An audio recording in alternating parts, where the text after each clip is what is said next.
Well, we would like to invite our K through college filmmakers who are in the house down. I believe Tabitha is here, as well as Jack, Sarah, and Nathaniel as well. And we may have some of our guests joining us via Zoom. We'll see if they pop up on the screen or not. It is move-in weekend for many college students, so there are some that would love to be joining us, but are busy preparing for the new school year who cannot join us via Zoom. But we'll see if they can join us. So, Tom, thank you so much for being here. We greatly appreciate you being a part of the Klamath Independent Film Festival.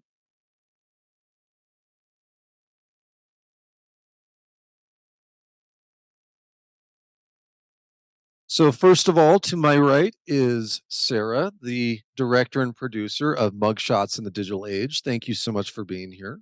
Thank you for having me. Microphones up close to folks.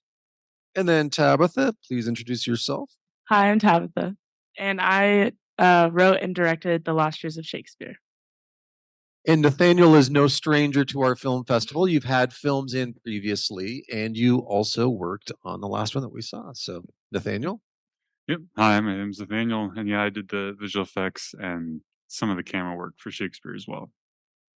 And at the end here, Jack. Hello. Hi, my name's Jack. I made Checkout, and I also helped out a little bit with the editing on Lost Years of Shakespeare. And I know that Zan and who created All the Little Impossibles and Weston, who worked on the ride home, are in the midst of moving in chaos for college. So I'm sure they would have loved to have joined us. We'll see if they're able to join the Zoom or not. Also, my quick apologies. I'm sure it was 100% my fault, but in one or two of those films, there was a little bit of frame skipping going on in the DCP conversion, which I guarantee was my screw up.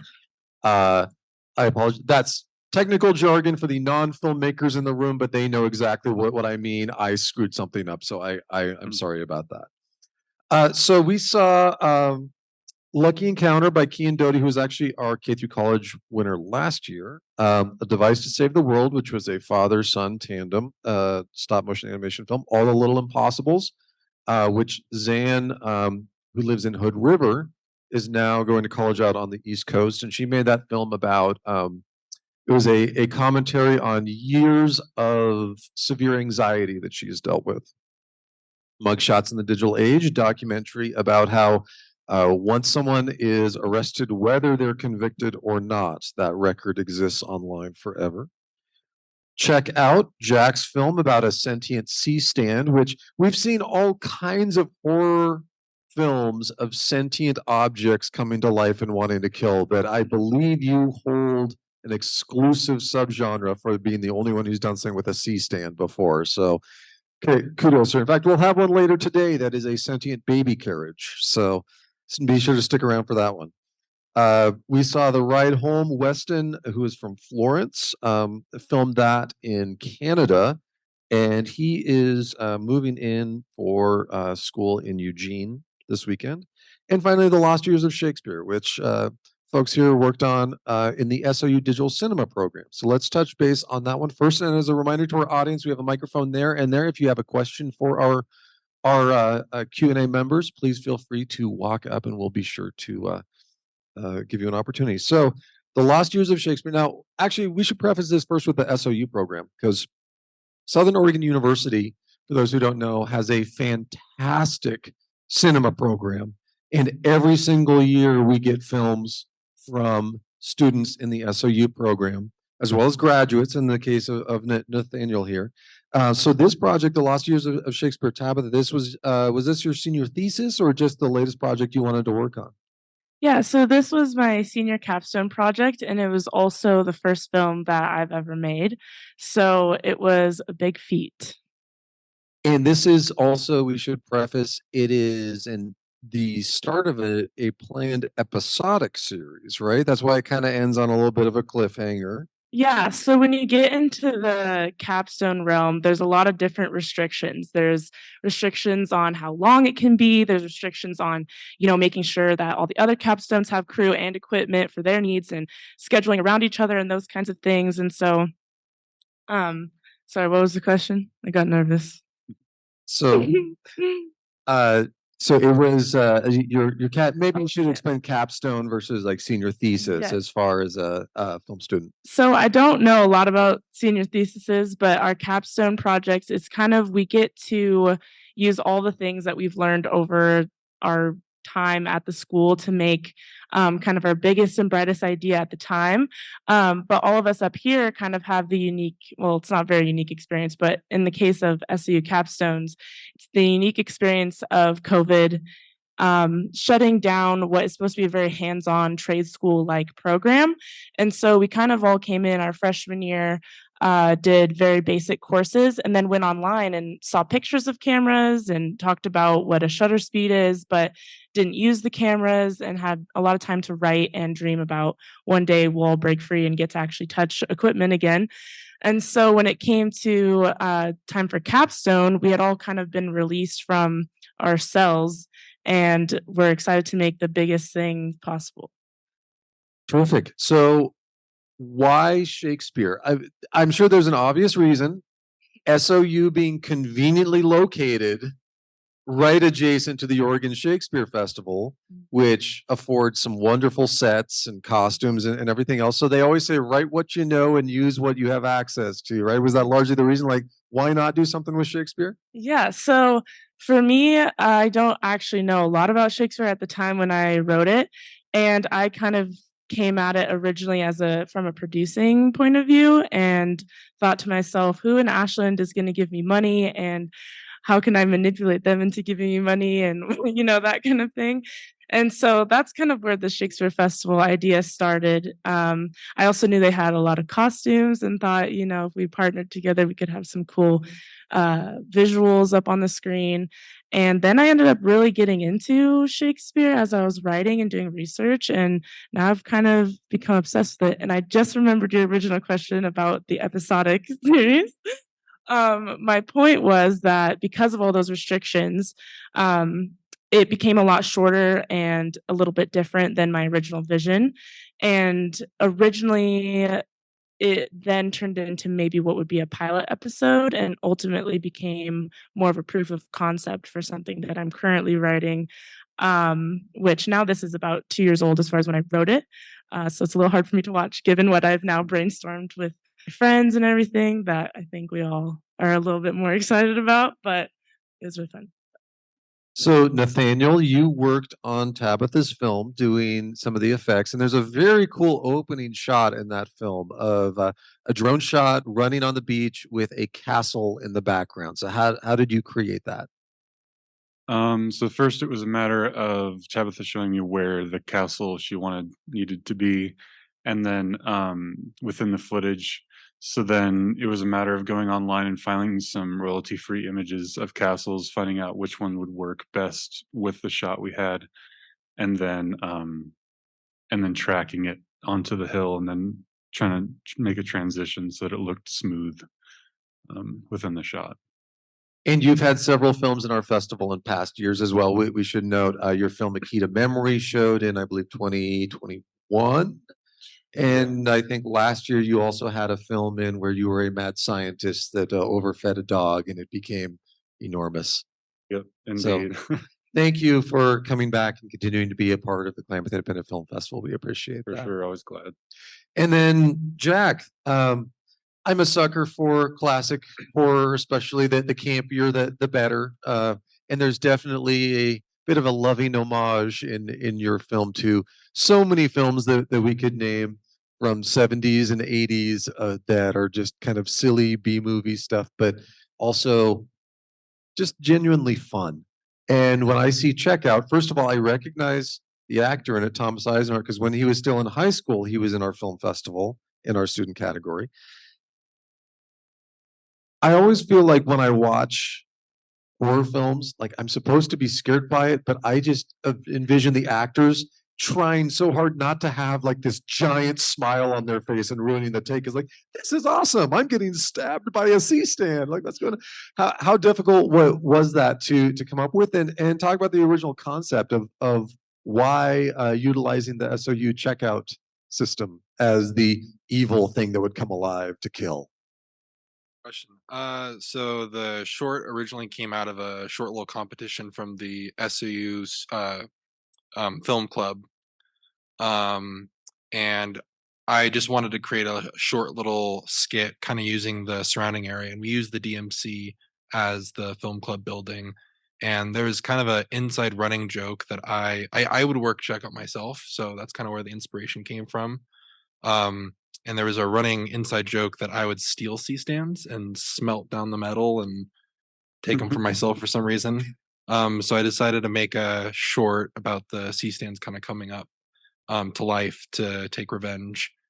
Um, and there are some parts in it where I'm paying homage to certain short films, like Lights Out. The light switch flipping off was originally a short film in a festival that turned into a feature. Um, so yeah, I like poking fun at that. So yeah. And how'd you go about bringing the C stand to life, kind of behind the scenes of the stop motion action? Originally I wanted to do stop motion, but realized I didn't put enough planning into that, and it was super hard day of. So really it was me kind of just like puppeteering it off camera, and using the sounds of the C sand to create the creepy sounds it makes. Terrific.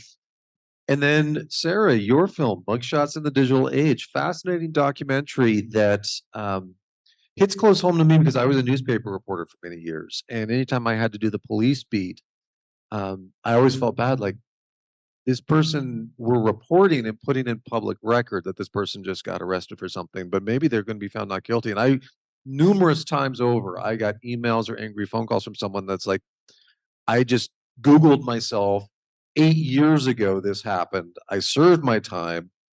Can we get this removed from your website? Can we do that? And it's like, that's not up to me. That's the webmaster. That's, anything. I always felt horrible about that from the reporter side. And you do touch on that a little bit in your film as well. So it was family connections, but maybe explain how this was a student film, because you were in a master's program, correct? Yeah, so this was from a course called Digital Ethics, and it was a first year journalism course, really a very academic heavy course for the multimedia journalism program at the University of Oregon School of Journalism and Communication. And this particular program is based out of Portland rather than in Eugene.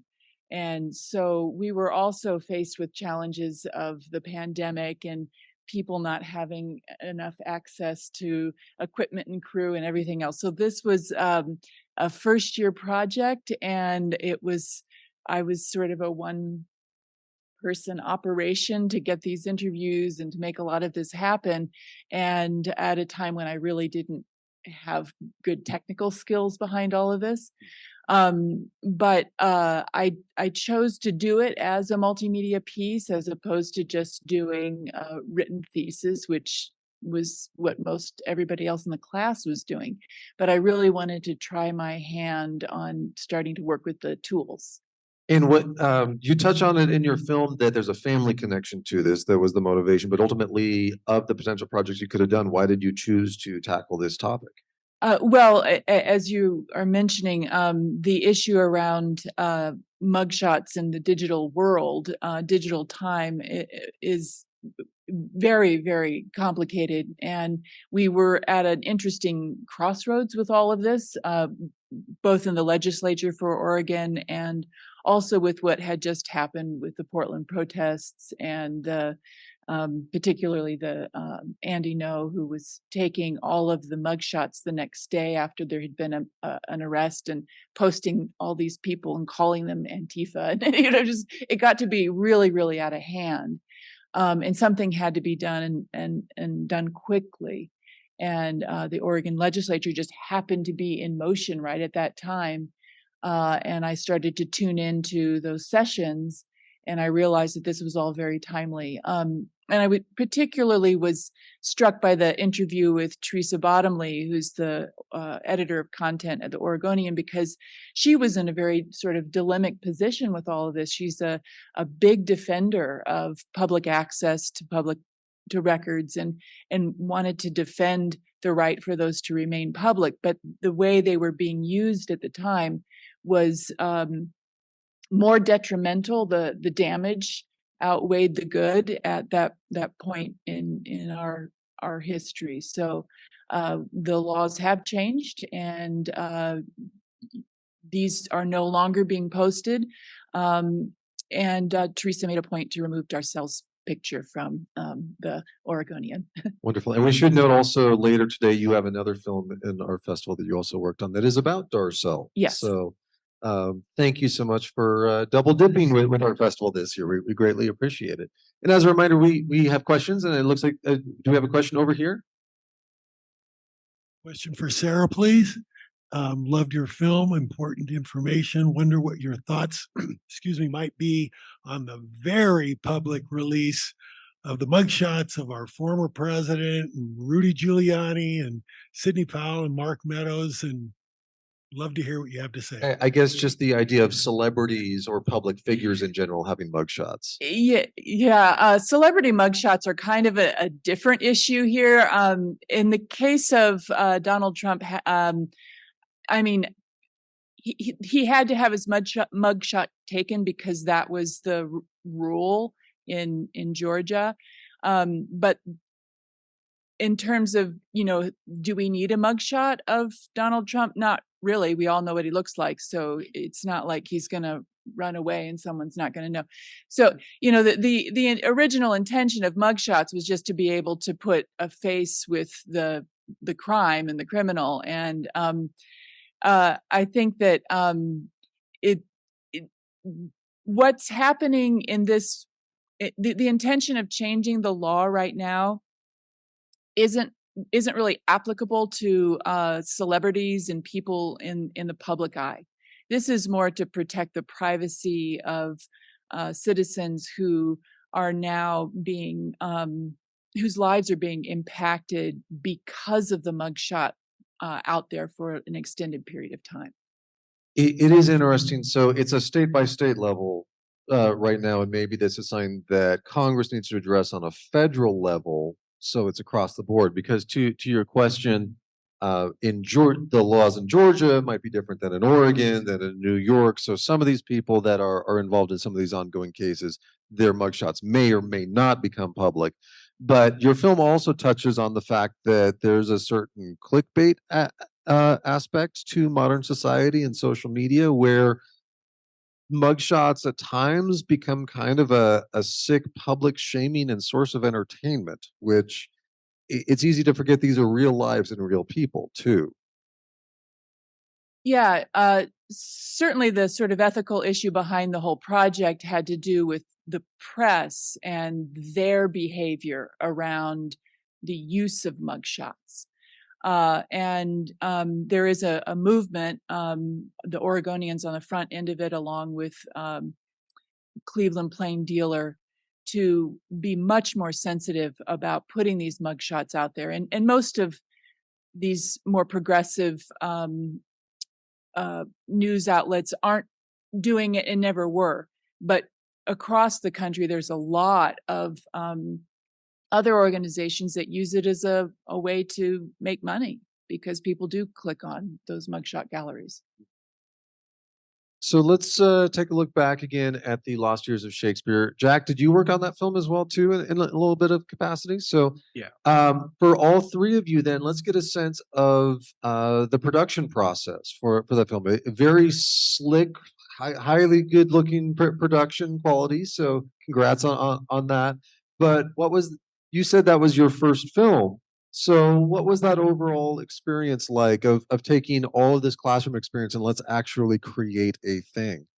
Well, I think because we had been doing so many things online, it kind of was all new to me. I mean, like thinking about it in concept versus actually doing it hands-on was just a complete 180 in so many ways. And as far as the production process goes, we started with I had written a script and done a pitch to my professors. And then after that's greenlit, then I went into full pre-production mode and started breaking down the script, seeing how much money things would cost if I wanted it to be the way I wanted it to be.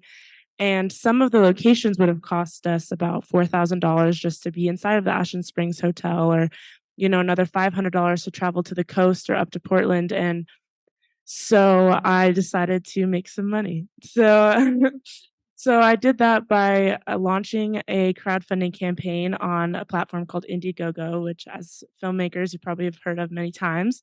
It was a very successful campaign with a goal of about $6,000. And we ended up raising 7,600, and it got some traction on its own, which is pretty exciting. A lot of it came from our personal network, and a lot of it also came from me doing things like calling businesses and asking for money, just straight up cold calling people, which was scary. And we had someone donate from New Zealand and someone donate from Canada. So I felt very international, very cultured at that point. Some $5 here, some $5 there. And a lot of the credits that you see, since they last forever, are actually our backers. So they're either people who have given us anywhere from $5 to $1,000, and there's also people who have, donated in their time and effort. And then once we had the money, I felt pretty legit. I was like, okay, now people are gonna listen to what's gonna go on. When I say I'm gonna, rent this thing for $1 million, like I have some money to pay for it now.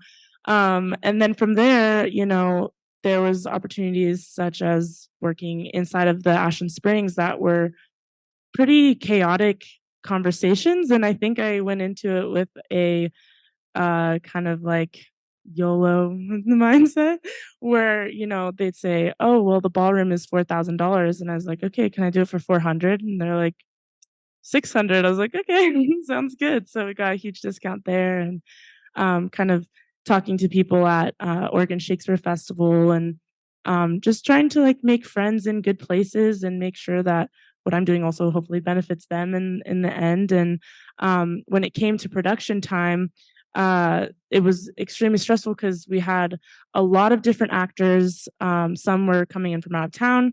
And then we also had a huge production going on at SU at the time called the Crew Experience, which, if you're local, you've heard of many times.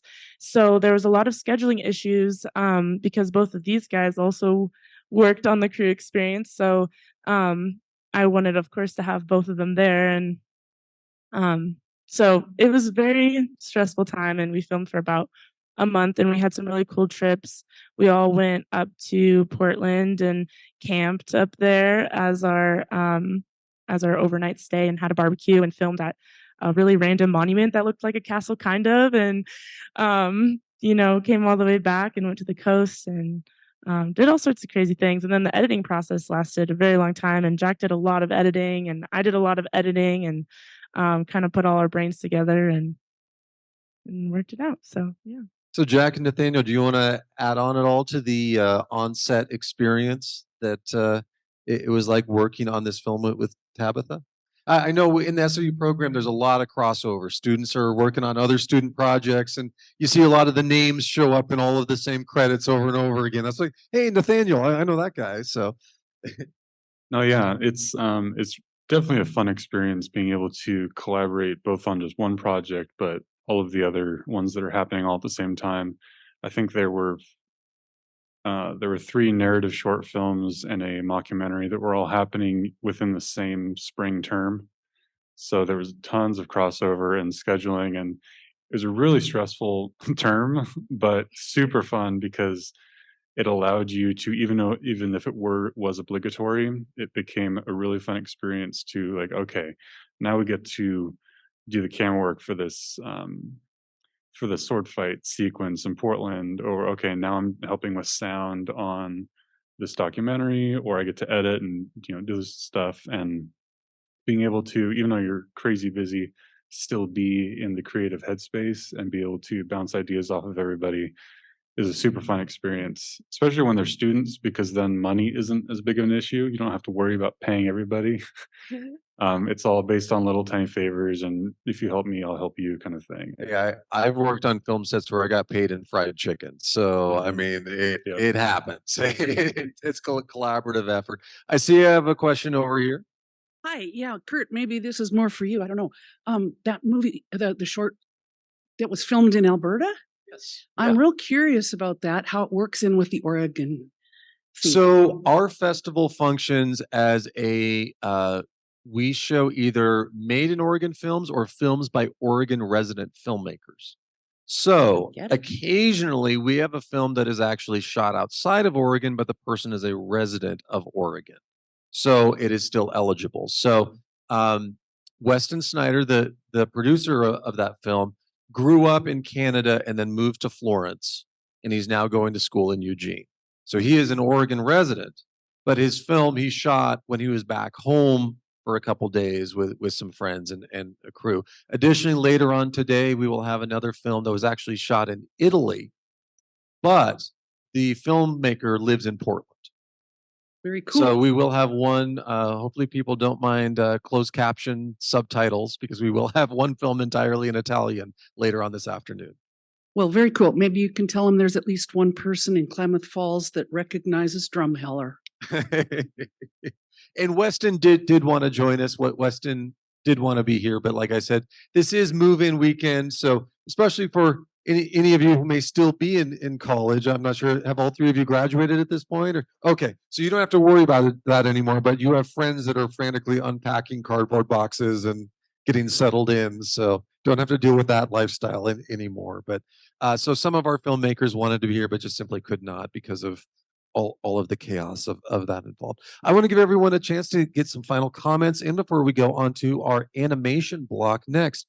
In terms of the overall experience of making Checkout, were you very happy with the production in terms of its final outcome, and any outtakes, bloopers, fun moments that came out of that?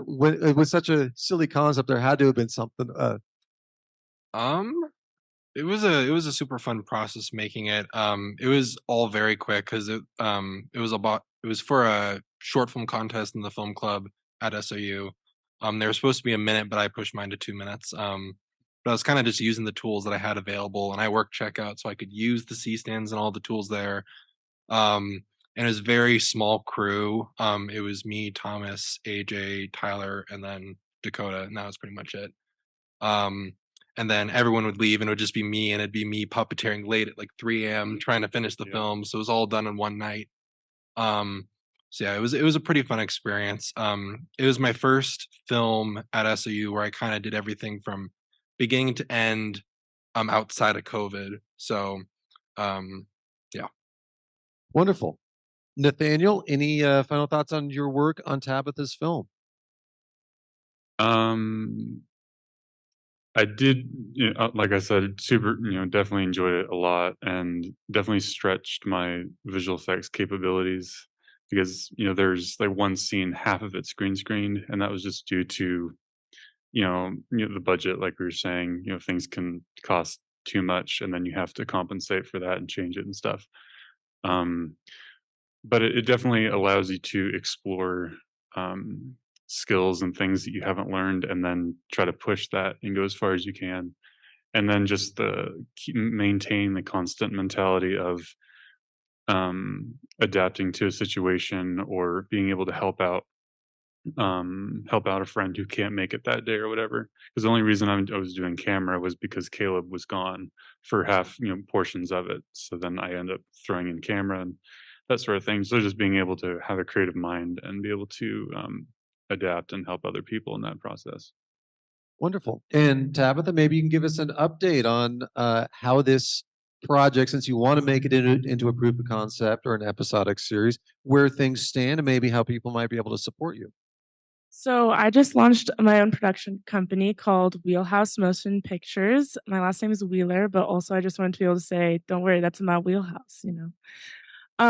So that's going to be our production company launching an independently funded series. We have about 8 episodes total in kind of a pitch format. And hopefully, that'll kind of come to fruition in the next year or so.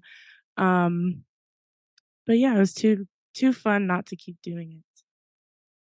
And Sarah, thank you for being here. Any final thoughts that you want to share, or do you think things maybe people should know about the issue that you tackled with mugshots in digital age?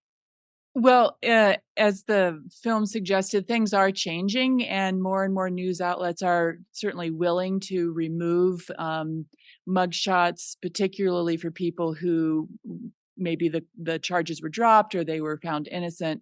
And so to that, if there's someone you know that has been dealing with this issue and it's been adversely affecting them, you know, let them know that it is appropriate now to reach out to their newspaper or whoever posted it and start making these requests. And the more that people do this, the more these things can get cleared from people's lives, and they can move forward without knowing that that's sitting out there just a Google search away. Wonderful. Well, thank you everyone for being a part of the Klamath Independent Film Festival. How about a hand for our K through college filmmakers?